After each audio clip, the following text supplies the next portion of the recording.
नमस्कार साथियों, कैसे हैं आप लोग? ठीक है। जैसा कि आज जो है शुभनाशोपदेशा का भाग 4 जो है आपके बीच में व्याख्या के लिए उपस्थित है। देखेंगे, बहुत ही इम्पोर्टेंट क्लास है। भवादृशा एव भवन्ति भाजनान्य उपदेशा नाम। यानी सुखनाथ जो है चंद्रापीठ से कहता है कि भवादृशायो, भवादृशायो आप जैसे ही, यो यानी कि भाजनान्य यानी भाजनानी, भाजनानी माने पात्र होते हैं, उपदेशा नाम। आप ही जैसे लोग उपदेश के पात्र होते हैं। तो किसने कहा? चंद्रा वो शुकनास ने। किससे कहा? चंद्रापीठ से। मान लीजिए परीक्षा में आपके पूछा जाता है कि भवादृशायो भवन्ति, आप जैसे लोग पात्र होते हैं। किससे संबंधित है? चंद्रापीठ से संबंधित है। ठीक, आगे देखेंगे। अपगत अमले ही मनसी स्फटिक मणि में इव रजनी कनगर्भस्तयो विसंति।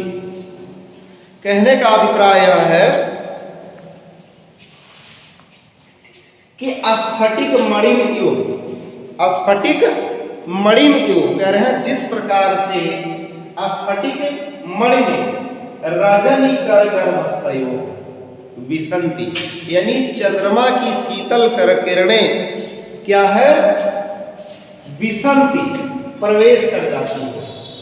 कह रहे हैं कि स्फटिक मणि में, जिस प्रकार से स्फटिक मणि में रजनी कनगर्भस्तयो, रजनी यानी रजनीकर यानी निशाकर यानी चंद्रमा की किरणें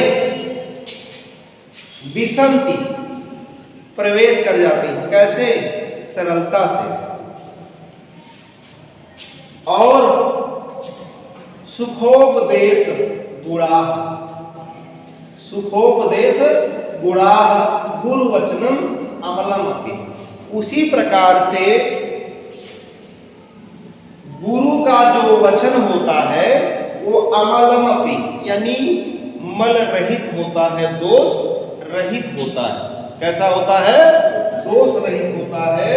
और सुखोप सरलता पूर्वक प्रवेश कर जाता है। बात समझ में आ रही है? कवि कह रहा है कि मनसी, मन में। तो भाई मणि में तो मन नहीं है, मन किसमें है? मनुष्य में। तो कह रहा है कि जिस प्रकार से स्फटिक मणि में रजनी कनगर्भस्तयो सुखोप विसंति। देखिएगा शब्दार्थ का अन्वय से देखिएगा अनुवाद।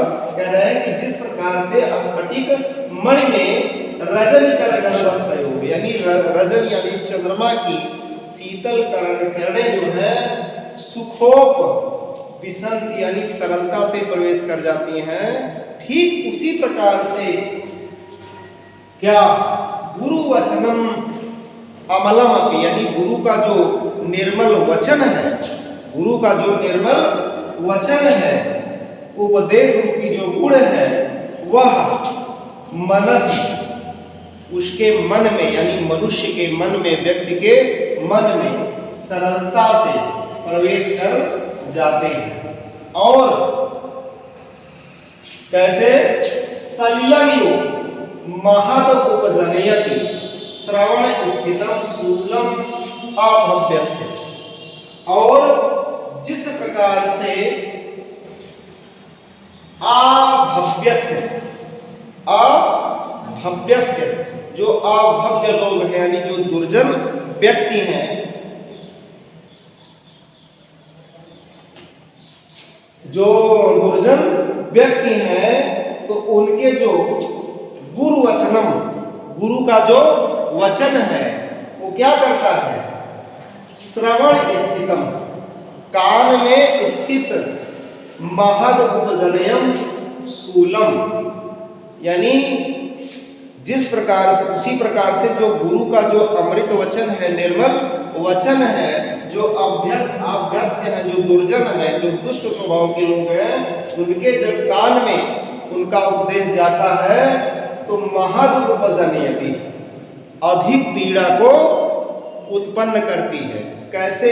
सलिलम इव, जल के समान। जैसे मनुष्य के कान में स्नान करते समय जब कान में जल प्रवेश कर जाता है, स्वच्छ जल चला जाता है तो पीड़ा को उत्पन्न करता है, उसी तरीके से जो दुष्ट व्यक्ति हैं, दुष्ट लोग हैं, उनके कान में जब गुरु के उपदेश वचन चले जाते हैं तो महत पीड़ा को उत्पन्न करते हैं।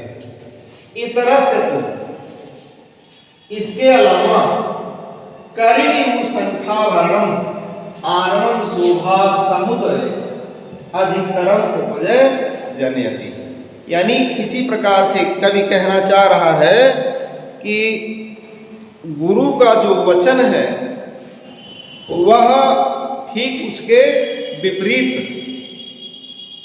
कहने का मतलब जो है जो अभ्यस्य, जो दुष्ट लोग हैं उनके विपरीत, यानी जो दुर्जन है, दुर्जन के विपरीत कौन है? सज्जन लोग हैं। दुर्जन के विपरीत क्या है? यानी दुर्जन को जो विलोम है क्या है? सज्जन है। जब सज्जनों के कानों में वह अमृत वचन या गुरु का उपदेश जाता है तो करीड़ी हो, हाथी के समान।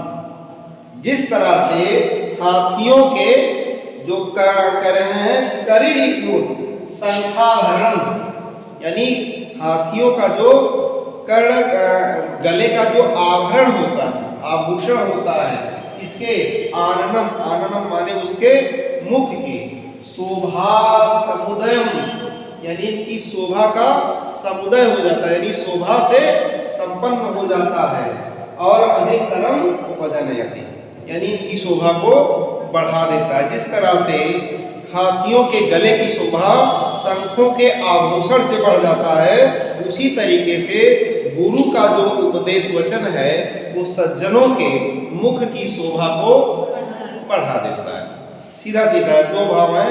जिस तरह से शंख का आभूषण हाथी के मुख की शोभा बढ़ा देता है, उसी तरीके से गुरु का उपदेश जो वचन है वो सज्जनों के मुख की शोभा को बढ़ा देता है। हरत्य, हरण कर लेता है। हरत्य माने हरण कर लेता है। कौन?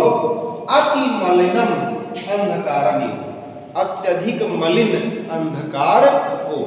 ऐसे ही देखेंगे, हरत्य अति मलिनम अंधकारम यो। हरत्य माने हरण कर लेता है, अति मलिनम यानी अत्यधिक मलिन, अंधकारम यो अंधकार के समान। क्या? दोष जातम, यानी दोष रूपी जो दोष है, प्रदोष समय निशाकर, प्रदोष काल में यानी रात्रि काल में, रात्रि के समय जो निशाकर है, जो चंद्रमा है, वो क्या कर लेता है? दोष जातम हरत्य, यानी समस्त दोषों का हरण कर लेता है। उसी प्रकार से जिस प्रकार से प्रदोष समय यानी रात्रि के समय में जब चंद्रमा उदित होता है तो ऐसे मलिन अंधकार को क्या कर लेता है? हरण कर लेता है। देखिए अजोरी जो रात होती है, उसे अजोरिया रात कहते हैं गांव की भाषा में। जब चंद्रमा आता है तो यहाँ से वहां तक बढ़ाइला तक दिखाई देता है ना, तो क्या होता है? बहुत अच्छा लगता है। लेकिन जब वही अंधेरा रात होता है तो लोग घर से बाहर निकलने में डरते हैं हिंसक जीवों से या अन्य किसी प्रयोजन से। आगे देखेंगे, गुरु उपदेश देश प्रसम हेतु भया। गुरु का जो उपदेश है वो प्रसम हेतु भया, वो शांत करने वाला होता है। क्या करने वाला होता है? शांत करने वाला। क्या क्या शांत कर देता है? काम, क्रोध, लोभ, मोह, मद, मात्सर्य, यानी मनुष्य के अंदर जो 6 शत्रु स्वयं है। मनुष्य के अंदर क्या है? 6 शत्रु स्वयं हमेशा गतिमान रहते हैं। उन दोषों को प्रशमन कर देता है, उन हेतुओं को क्या करता है? प्रशम कर देता है, शांत कर देता है। कह रहा है यूं पलित रूपेण सिर सिर जालम अमली कुर्वन्, उनको इस रूप से परिरूपेण कर देता है। परिरूपेण मतलब परिवर्तित कर देता है, जैसे युवावस्था से वृद्धावस्था आ जाती है। हेतुर्वयः, हेतुर्वयः मतलब जैसे अवस्थाओं का जब परिवर्तन होता है, हम लोग बाल्यावस्था से किशोरा, किशोरा से युवा, युवा से प्रौढ़ा, प्रौढ़ा से जो वृद्धावस्था को लोग प्राप्त होते हैं, वही कह रहे हैं कि गुरु उपदेशा प्रसम हेतुर्वयः, गुरु का जो उपदेश है वह अवस्थाओं को जिस प्रकार से परिणाम यानी परिवर्तित कर देता है। कैसे? पलित रूपेण, पलित रूपेण कैसे? सिर सिर जालम अमली कुर्वन्, जैसे सिर सिर जालम यानी हमारे जो सिर के जो बाल हैं काले रहते हैं ना, काले से कैसे हो जाते हैं? अमली कुर्वन् यानी श्वेत हो जाते हैं, सफेद हो जाते हैं। गुण रूपेण तदेव परिणमयति, उसी प्रकार से गुरु का जो उपदेश है वो हमारे अंदर जो है हमारे दोषों को दूर करके उसको गुण रूपेण, गुण के रूप में तदैव परिणमयति यानी उसी को परिवर्तित कर देता है। ठीक है, समझ में आ गया? इतना समझ में आ ही गया कि किससे क्या समझना, क्या बात हो रही है।